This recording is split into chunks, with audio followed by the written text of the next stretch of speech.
झालं. तर हे जे पाणी आहे हे धरणांच्या माध्यमातून अडवले गेले आणि हे पाणी अडवल्यानंतर ही जी विनाशात्मक ऊर्जा होती ती निर्माणात्मक ऊर्जेत कशी रूपांतरित झाली तुम्हाला सांगतो की या जलाशयामध्ये मत्स्यबीज सोडण्यात आले, मत्स्य व्यवसाय उदयास आला. या जलाशयापासून एक कॅनॉल काढण्यात आले आणि कॅनॉल शेतातून फिरवून लाखो हेक्टर शेती उलटा झाली आहे आणि हरित क्रांती झाली.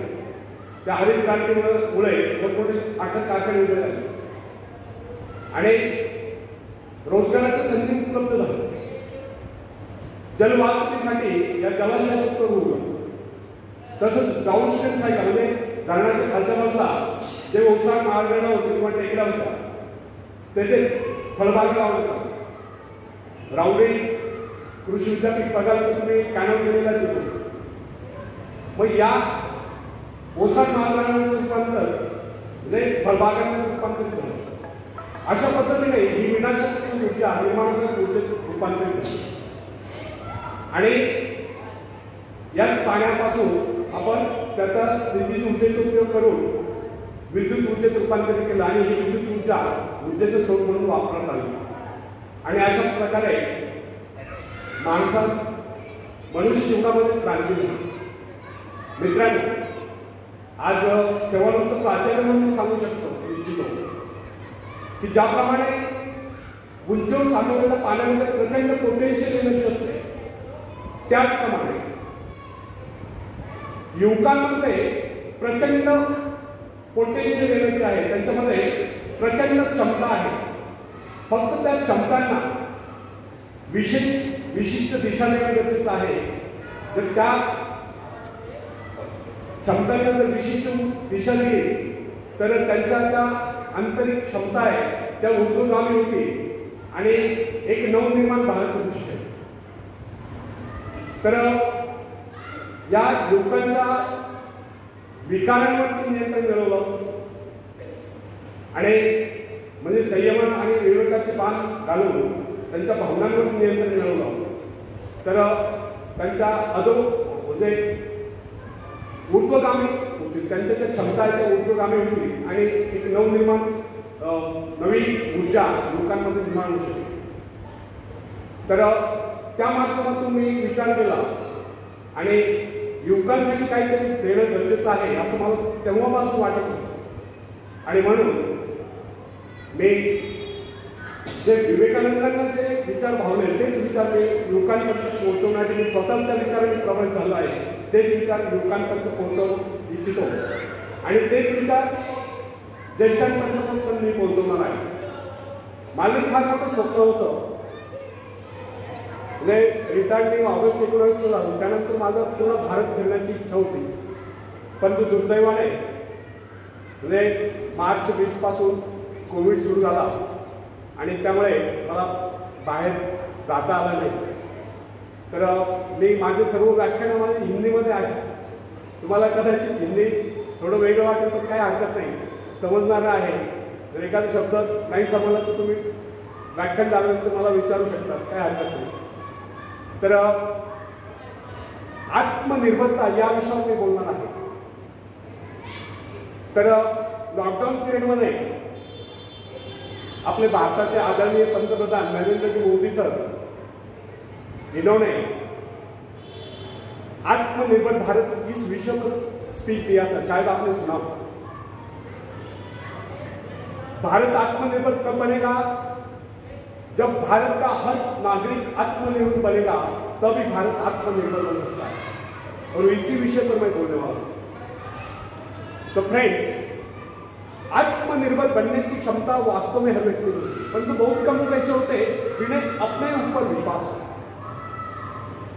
दूसरों का सहारा ढूंढना तो उनके आदत से बन जाता है.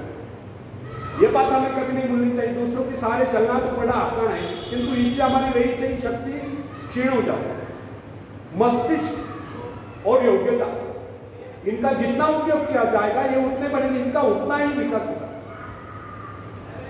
एक विडंबना है कि अपने आप कुछ करने की बात तो जैसे ही लोगों के मन में आती है, कुछ लोग अपने आप एक ही काम करते रहते हैं और वो है अपने बदनसीबियों का रोना रोना या दूसरों के आसरा कर उनके गुणगान करना। ऐसे लोग जिन्हें सदा दूसरों के बल पर विश्वास होता है, वे केवल पिछलकों की संज्ञा पाकर निंदा के पात्र बने रहते। ऐसे लोग अपनी आंतरिक शक्तियों का भी लाभ नहीं उठा पाते। फ्रेंड्स, यह न समझना आप यदि जन्मजात नेता नहीं है तो ऐसे ही लोग। जन्मजात कौन क्या होता है? कोई महान नहीं होता, कोई वैज्ञानिक नहीं होता, बल्कि एक अबोध बालक जन्म के बाद अपने में ऐसी शक्ति पैदा करता है जिसके सहारे वो अपने व्यक्तित्व की एक अलग पहचान बना लेता है। इतिहास में ऐसे बहुत से लोग हुए जिनमें नेतृत्व करने की योग्यता नहीं थी, फिर भी वे अपने प्रयत्नों से, अपने परिश्रम से अपनी योग्यताओं का विकास करके महान नेता बने। नेता वही होता है जो किसी पर निर्भर न हो, जिसमें नेतृत्व करने की क्षमता हो, जो दूसरों के विचारों का सहारा लेना आवश्यक न समझता, उसमें स्वयं सोचने और अपने कार्यक्रमों को स्वयं निर्धारित कारणित करने की क्षमता हो। लोगों की संख्या बढ़ाकर भीड़ के बीच में चलना तो कोई बड़ी बात नहीं। बड़ी बात तो यह है कि लोगों के दिलों में अपना स्थान माना जाए, चाहे लोगों की संख्या कितनी कम क्यों न हो। ऐसे लोग वही होते हैं जो आत्मविकास करके शक्तिशाली होते हैं। ऐसे लोग अपने भाग्य को बदल देते हैं, अपने साथ साथ दूसरों का भी भाग्य बदल देते हैं। फ्रेंड्स, आज के युग की विडंबना यह है कि हर कोई किसी न किसी का सहारा ढूंढने नजर आता है। किसी को अपने धन का सहारा लेना पड़ता है, किसी को अपने मित्र का, कुछ तो अपने वंश पर ही खुले नहीं समझते। ऐसे तो बहुत कम लोग होते हैं जिन्हें अपने ऊपर पूरा विश्वास है। दूसरों की शक्ति पर जीने वालों का एक मनोविज्ञान यह भी होता है कि ऐसे लोग सदैव किसी न किसी को दोषी ठहराकर अपना पक्ष बचाने के अवसर ढूंढा करते हैं। वास्तविकता यह है, इस प्रकार की आदत कायर प्रकृति की परिचायक है। आत्मनिर्भर बने, आत्मनिर्भर बनने की आदत है। आदत का आरंभ उस समय होता है जब एक बच्चे को उसका पिता कोई विशेष कार्य करने को कहता है तो वो संतुष्ट नहीं होता, लेकिन जब वो अपने ढंग से उसी कार्य को करता है और उसे पूरा करने के लिए संघर्ष कर विजय प्राप्त करता है तो उसके चेहरे पर खुशियों की लहरें थिरकती नजर आती है। इस प्रकार की विजय की भावना उस बालक को शक्तिशाली बनने का एहसास होता है। फ्रेंड्स, स्कूल की शिक्षा या कॉलेज की शिक्षा केवल व्यक्ति की व्यवहार कुशलता और योग्यताओं की वृद्धि नहीं करती, यह तो व्यक्ति के हाथ में औजार थमा देती है। इस औजार का इस्तेमाल करना आदमी को स्वयं ही सीखना पड़ता है। हेनरी वार्ड बिचर अपने समय के एक महान विचार अपने बारे में कथा सुनाया करता हूं। जब मैं बच्चा था तब मुझे किसी तरह से आत्मविश्वास की शिक्षा दी गई। मुझे ब्लैक बोर्ड के पास भेजा जाता, मुझ में क्षमता और संदेह होने पर रोकता। मेरे टीचर मुझे बार बार कहते इस पाठ को अवश्य पढ़ें। उनके स्वर में काफी क्रोध हुआ करता था। उनका यही कहना था कि हमें केवल प्रश्नों के उत्तर चाहिए। यद्यपि उन शिक्षकों का यह व्यवहार कठोर ही प्रतीत होता था, किंतु इतने सारे बच्चों को सीधी राह पर लाने के लिए उनका यह व्यवहार उचित था। और इस व्यवहार का नतीजा था कि 1 मास से भी कम समय में विदिन अ मंथ मैं उन सभी सवालों के जवाब निकलने लगा जो मुझे सबसे कठिन लगता। एक दिन मुझे ब्लैक बोर्ड पर एक सवाल हल करने को कहा। जैसे मैंने सवाल हल किया, टीचर बड़े कठोर अंदाज में बोले, बिल्कुल। अब मेरे पश्चात उन्होंने किसी दूसरे छात्र को बुलाकर उसी सवाल हल करने को कहा। उसने उसी तरीके से सवाल हल किया जिस तरीके से मैंने किया था। मेरा उसका जवाब एक था। फिर टीचर उसकी पीठ थपथपाकर बोले, शाबाश, तू तो इस सवाल हल करने में सफल हो गया। अब मुझसे रहने में मैंने तुरंत खड़े होकर पूछा, सर, यदि इसका मेरा जवाब एक है, सुलझाने का तरीका एक है, फिर आपने मुझे डांट कर गलत क्यों कहा? तब टीचर बोले, यह बात तूने पहले क्यों नहीं कही जब मैंने कुछ गलत कहा?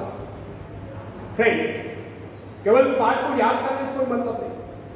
हमारे भीतर यह दृढ़ विश्वास होना चाहिए कि जो कुछ हमने याद किया उसे कोई काट नहीं सकता। इसे ही आत्मविश्वास होता है। तो जिनमें आत्मविश्वास होता है वही तर्क दे सकते हैं, वही बहस यानी की चर्चा कर सकता है। लेकिन जिसे स्वयं अपने ऊपर ही विश्वास न हो वो क्या तर्क करेगा?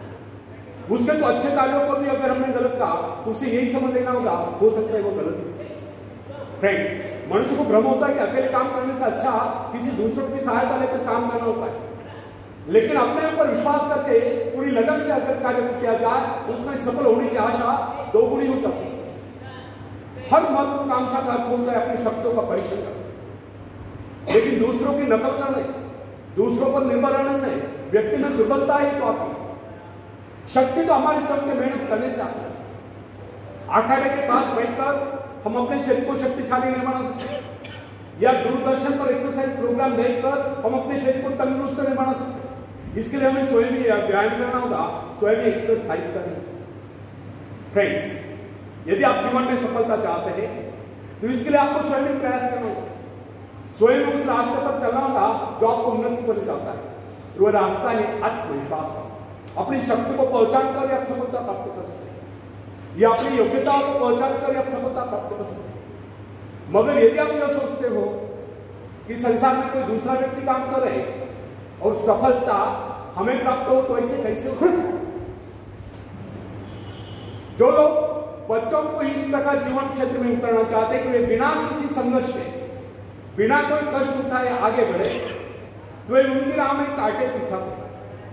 संतान को ऐसा बनाना कि वह किसी भी प्रकार के संघर्ष का सामना करने में अयोग्य हो, तो इसका सीधा अर्थ यह हुआ कि वे लोग अपने संतान का भविष्य शुरू से बिगाड़ संतान को सुख और ऐश के झूले में झुलाने वाले माँ बाप संतान के सबसे बड़े दुश्मन होते हैं। दूसरों की तो छोड़ो, वे उसे स्वयं को पहुंचाने की जहमत या स्वयं को पहुंचाने के कष्ट भी उठाने नहीं देते। बच्चों को भी समझना चाहिए, स्वर्ग जाने के इच्छुक को स्वयं ही मानना पड़ता है।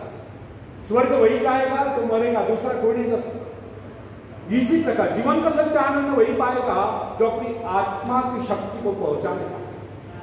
फ्रेंड्स, यदि आप किसी कार्य में कामयाब चाहते हो तो उसके पीछे अपनी पूरी शक्ति लगा दें। नवयुवकों का या युवतियों का स्वभाव होता है सहना, सीखना, अनुसरण करना।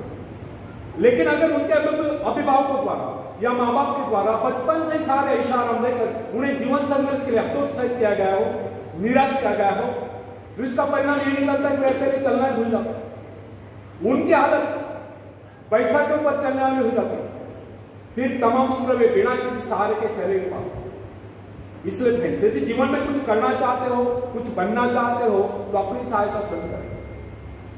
किसी की सिफारिश या प्रभाव से आगे बढ़ने के प्रयत्न आपके भविष्य को नष्ट करें। स्वयं को इस योग्य बनाओ कि आपको किसी दूसरों से सहायता की आवश्यकता हो। अपने भीतर साहस विश्वास जगाइए।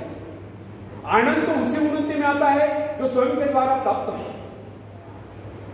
दूसरों के भरोसे उनकी सहायता से आगे बढ़कर अपने को अपंग बनाने का क्या उपाय हो सकता है?